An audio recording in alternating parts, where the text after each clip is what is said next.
Seat sharing पर बात। आजसू जदयू और लोजपा के साथ चुनावी आंकड़े में होगी भाजपा, साथ ही 35 सीट की सूची होगी जारी।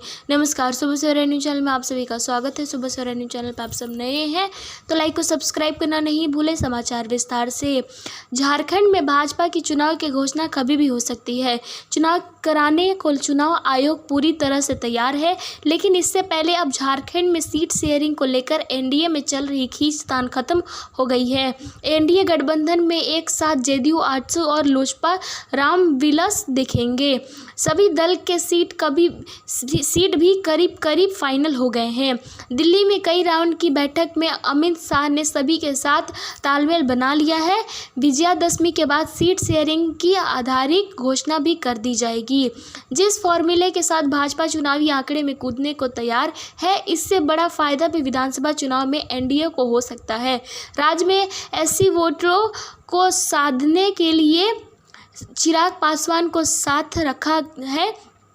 इसके अलावा दो बड़े कुर्मी नेता भी भाजपा के पक्ष में चुनाव सभा करेंगे। देखिए तो झारखंड में आदिवासी के बाद कुर्मी वोटरों की संख्या काफ़ी अधिक है। ऐसे में नीतीश कुमार और सुदेश महतो दोनों एनडीए खेमे में हुकार भरेंगे। नीतीश कुमार और सुदेश महतो को कुर्मी का बड़ा चेहरा भी माना जाता है। इसकी पकड़ भी कुर्मी वोटरों पर अच्छी खासी है। अब बात सीट शेयरिंग की करें तो सूत्रों की माने तो आजसू 9 सीट पर चुनाव लड़ेगी।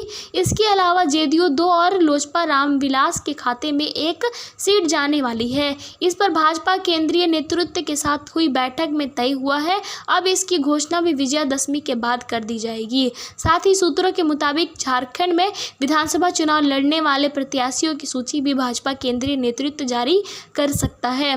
पहली सूची में 35 सीट पर नाम सामने आएगा। इसके बाद दूसरी सूची में 1 सप्ताह के अंदर जारी कर दी जाएगी। दूसरी सूची में कई नाम हैं जिस पर भाजपा और आलाकमान मंथन कर रहा है। साथ ही ऐसे प्रत्याशी को खोजने में लगा है जो सीट जीताकर भाजपा की झोली में डाल सके।